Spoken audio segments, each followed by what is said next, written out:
Boom. Hey guys, it's Jake here. Today we're going to be talking about the Revenant, or the Reverend. The Revenant. You'll hear me say that a lot throughout this video, but I'll try to get it right. Next to, this is actually a good review to be coming directly after The Hateful Eight, because both of these movies take place within the same time period. But it's weird to see Tarantino's extremely stylized violence next to this extremely dark, realistic violence, I guess would be the correct term for it. This is a miserable, stone cold downer of a movie, and I love it. And I mean that in the best way possible, with it being a stone cold downer, because for a movie that primarily takes place during the day, I don't think you see the sun at all in this movie, and it's really moody that way. It's set up to where basically like it's a hard R, and it feels like a hard R whenever throughout the entire time that you're watching it. It never lets up and never makes itself. It never makes itself seem so much as like it's trying to dumb itself down. It goes for what it's going for, and it makes absolutely no apologies for it. And what do I mean by this? I mean it mainly in terms of the violence in the movie, because the movie takes place back in like the 1800s with like frontiersmen like collecting pelts and collecting them to like trade with the French, and it's very colonial in its timepiece. But then their camp with Leonardo DiCaprio, who I must say, like, fucking, he's earned his man card for life, and I'll get into that later. But what I mean by it makes no apologies with being as R-rated as it is that when an Indian tribe attacks this base of frontiersmen, it makes like it doesn't cut away. It doesn't cut away from the violence. It doesn't hide it in an attempt to make a PG-13 or anything. It's very clear and evident, and it pretty much thrusts you right in the middle of it. And if you're not ready for it, you're not ready for it. But it's a very it just the scene that I'm talking about. It's the opening scene, and it's a very bleak, dark, and brutal scene.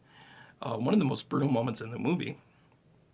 Next to DiCaprio getting mauled by a bear, which also leads me into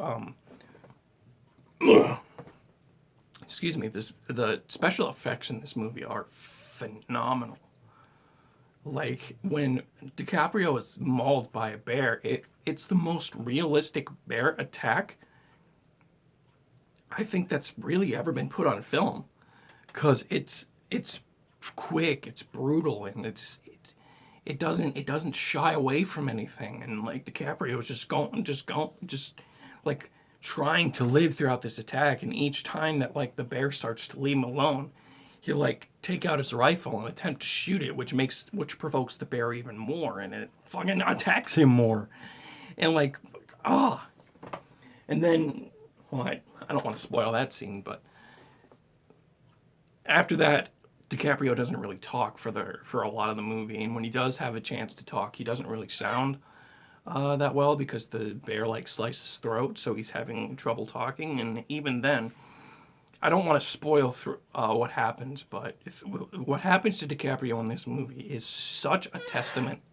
This is gonna sound corny, but it's such a testament to the human spirit of surviving, that it's so well done in in the form of reality that it takes, and the form of brutality that it takes.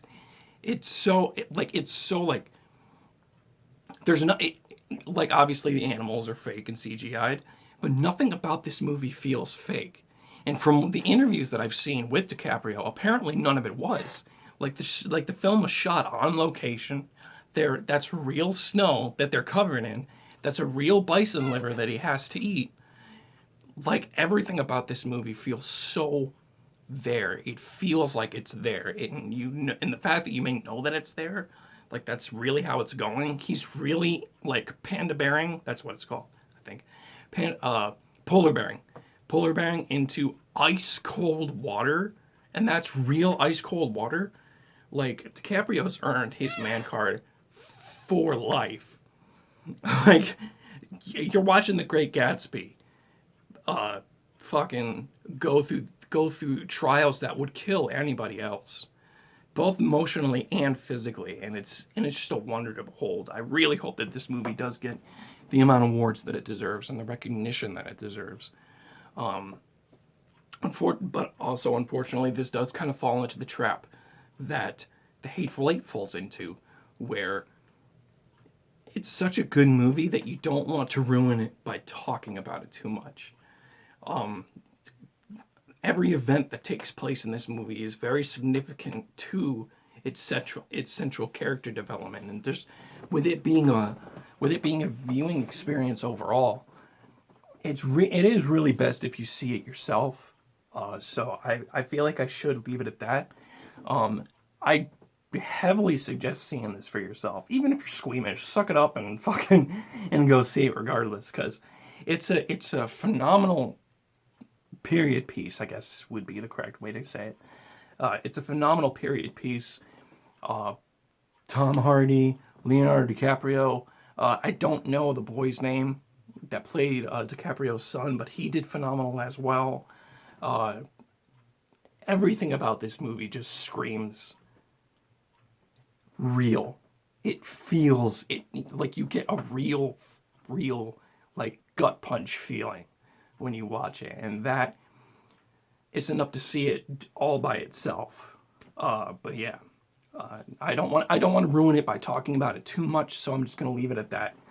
The Revenant gets a thumbs up, gets two thumbs up, gets a dismembered band hair thumbs up to band hair, bare hand, and you'll see that and you'll understand what I mean when you see the movie. Heavily suggest it. I'll talk to y'all later.